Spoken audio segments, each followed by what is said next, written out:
Salam sepak bola, salam sehat dan salam sejahtera kepada teman-teman netizen atau warganet yang merupakan viewers, subscribers dan juga supporters dari channel YouTube Bola Bung Binder serta yang merupakan pecinta, penggemar dan juga penggila olahraga sepak bola. In this new content of channel YouTube Triple B, sudah jelas dan pasti saya ingin membahas tentang Sergio Ramos yang sudah confirm akan meninggalkan Real Madrid. Kita tahu bahwa Sergio Ramos merupakan pemain yang penting bagi Real Madrid. Siapapun pelatihnya akan terus mengandalkan Sergio Ramos. Bahkan Zinedine Zidane pernah menyatakan beberapa kali bahwa dia merasa kehilangan sosok Ramos di atas lapangan. Karena seiring berjalannya waktu, Ramos juga bisa menjadi jenderal pertahanan dari Real Madrid. Jenderal pertahanan itu artinya apa? Bahwa dia bisa mengorganisir dan mengkoordinir rekan-rekan yang lain untuk bertahan secara benar dan baik. Dan kita tahu Sergio Ramos adalah pemain yang agresif. Dia juga sering menyulitkan para pemain tim lawan yang perlu dikawal atau yang biasa kita sebut man marking. Jadi tidak mudah untuk melewati Sergio Ramos, apalagi di masa mudanya pada saat Ramos diberikan tugas untuk mengawal pemain tertentu dari tim lawan. Dan Sergio Ramos sudah 16 tahun membela Real Madrid, teman-teman. Saya masih ingat ketika pertama kali Sergio Ramos dibeli dari Sevilla, saya agak ragu ya, karena dia masuk ke Real Madrid sebagai salah satu pemain muda yang tentu diplot untuk mengisi lini pertahanan Real Madrid. Dan posisi natural Sergio Ramos itu sebetulnya di bek kanan. Dia sempat bermain di bek kanan, tapi karena Madrid butuh bek tengah di awal karir Ramos, maka Ramos juga ditempatkan di posisi center back dan dia bisa melakukan tugasnya dengan baik. Kemudian dia juga sempat bermain di posisi defensive midfield. Jadi pemain ini bisa ditempatkan di beberapa posisi berbeda tergantung dari kebutuhan tim dan juga pilihan dari pelatih yang melatih Real Madrid pada saat tersebut.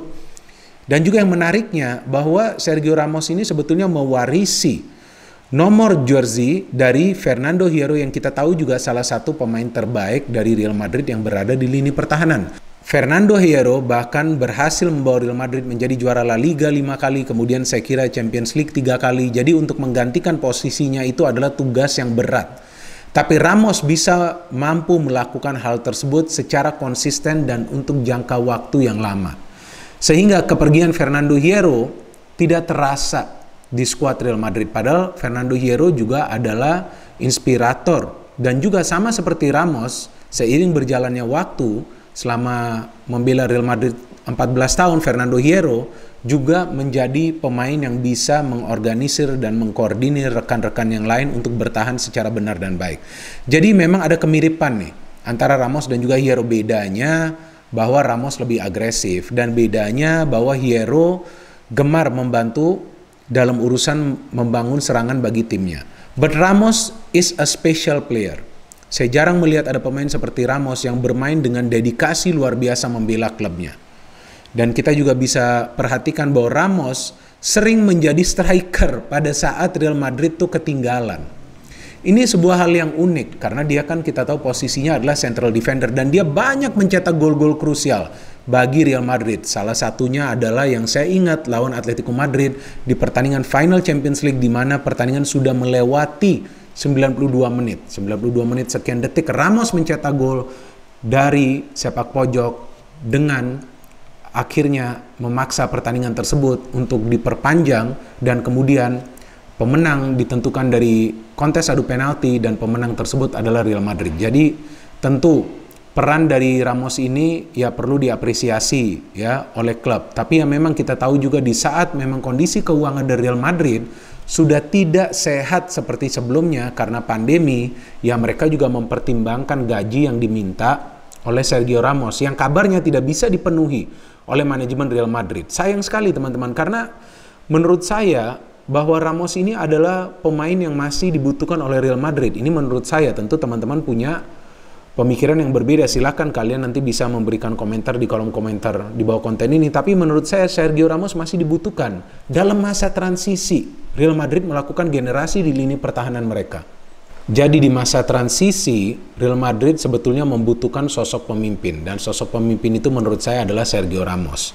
Yes, masih ada Benzema, tapi saya kira ya Benzema tidak sebaik Ramos ya dalam arti leadership. Dan kita tahu bahwa urusan Benzema ini kan adalah untuk membantu serangan mencetak gol. Tapi Ramos melakukan segalanya. Ramos bisa bertahan, Ramos bisa ikut membantu serangan, Ramos juga bisa mencetak gol. Betul dia sudah tidak muda lagi, tapi usia kan hanya sebuah angka. Kita tahu begitu banyak pemain yang masih bermain di level tertinggi dengan usia yang lebih senior atau lebih tua daripada Sergio Ramos. But Real Madrid tidak sanggup untuk membayar gaji Sergio Ramos, artinya mereka harus melepas Sergio Ramos. Namun beruntungnya bahwa Real Madrid telah mendapatkan penggantinya. Yang menurut Real Madrid itulah adalah pengganti dari Sergio Ramos, yaitu David Alaba. Bek asal Austria yang bisa bermain juga di posisi bek kiri. Betul, Alaba adalah pemain yang punya kualitas dalam urusan bertahan, tapi ini adalah pengalaman baru bagi Alaba. Tidak akan mudah bagi Alaba untuk fit in di skema pertahanan Real Madrid, seperti apa yang dialami oleh Militao sebenarnya. Sebelumnya kan Militao juga seperti itu. Masa adaptasinya tuh cukup lama, tapi sekarang kan dia sudah mulai menyatu dengan rekan-rekan yang lain. Masih ada Varane, masih ada Nacho. Ya tentu akan kehilangan sosok Sergio Ramos di belakang, tapi juga masalah dari Ramos adalah bahwa dia sering cedera musim ini. Dan yang menariknya nih teman-teman, meskipun Ramos hanya bermain sebanyak 15 kali di La Liga bagi Real Madrid sebagai starter, Real Madrid hanya kemasukan 28 gol dari 38 pertandingan La Liga. Musim sebelumnya, yaitu 2019-2020, saat Ramos bermain sebanyak 35 kali, Madrid hanya kemasukan 25 gol dari 38 pertandingan La Liga, artinya not much difference. Sebetulnya memang Madrid tuh bisa beradaptasi tanpa Ramos, cuman problemnya tadi yang saya katakan, ini masa transisi.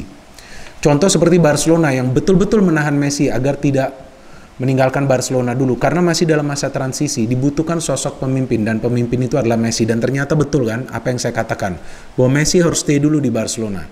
Dia menjadi top scorer Barcelona lagi. Coba siapa yang akan bisa mencetak gol jika bukan Messi untuk saat ini di Barcelona? Tapi pasti nanti ke depannya akan ada pemain lain. Tapi dalam masa transisi ini perlu pemain tersebut tetap bertahan. Tapi yang menarik, kemana nih Ramos? Betul kan? Apa nih petualangan Ramos selanjutnya? Dia akan ke klub mana? Memang tidak banyak klub yang sanggup untuk bisa membayar gaji Ramos. Saya kira salah satunya yang sanggup adalah Paris Saint-Germain. Kemungkinan besar Ramos akan bisa pindah ke Paris Saint-Germain karena Paris Saint-Germain juga kehilangan sosok Thiago Silva yang sudah pindah ke Chelsea. Artinya Paris Saint-Germain juga butuh leadership di lini pertahanan mereka. Karena sebetulnya dalam urusan menyerang, PSG ini bagus-bagus saja, tapi dalam urusan bertahan mereka sering kecolongan dari serangan-serangan tim lawan yang mengakibatkan mereka juga tidak bisa lolos hingga ke babak final UEFA Champions League musim ini. Beda ketika ada Thiago Silva, walaupun mereka tidak langsung lolos, tapi akhirnya mereka bisa lolos ke final dan mereka sebetulnya bermain baik lawan Bayern Munich. Jadi sosok leadership ini sangat penting teman-teman di sebuah tim.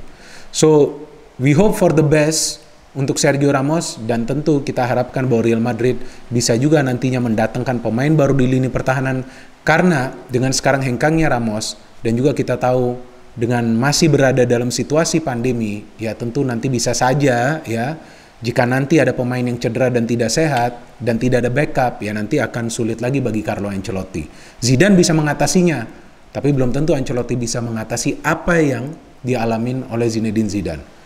Paling sulit adalah untuk melatih Real Madrid, dan lebih sulit lagi untuk membuat Real Madrid bertahan di kompetisi elit di Eropa, yaitu di UEFA Champions League. Jadi tugasnya ini maha berat bagi Ancelotti. Dia harus membawa Real Madrid bertahan cukup lama di UEFA Champions League, kalau bisa menjadi juara, harus bersaing di La Liga, ya mungkin Copa del Rey juga mereka akan incar, tapi tanpa sosok leader yang sudah membela Real Madrid selama 16 tahun lamanya. We will miss Sergio Ramos, tapi memang sudah waktunya regenerasi di Real Madrid, tapi sayangnya tanpa Sergio Ramos. No hate, only football, salam sepak bola.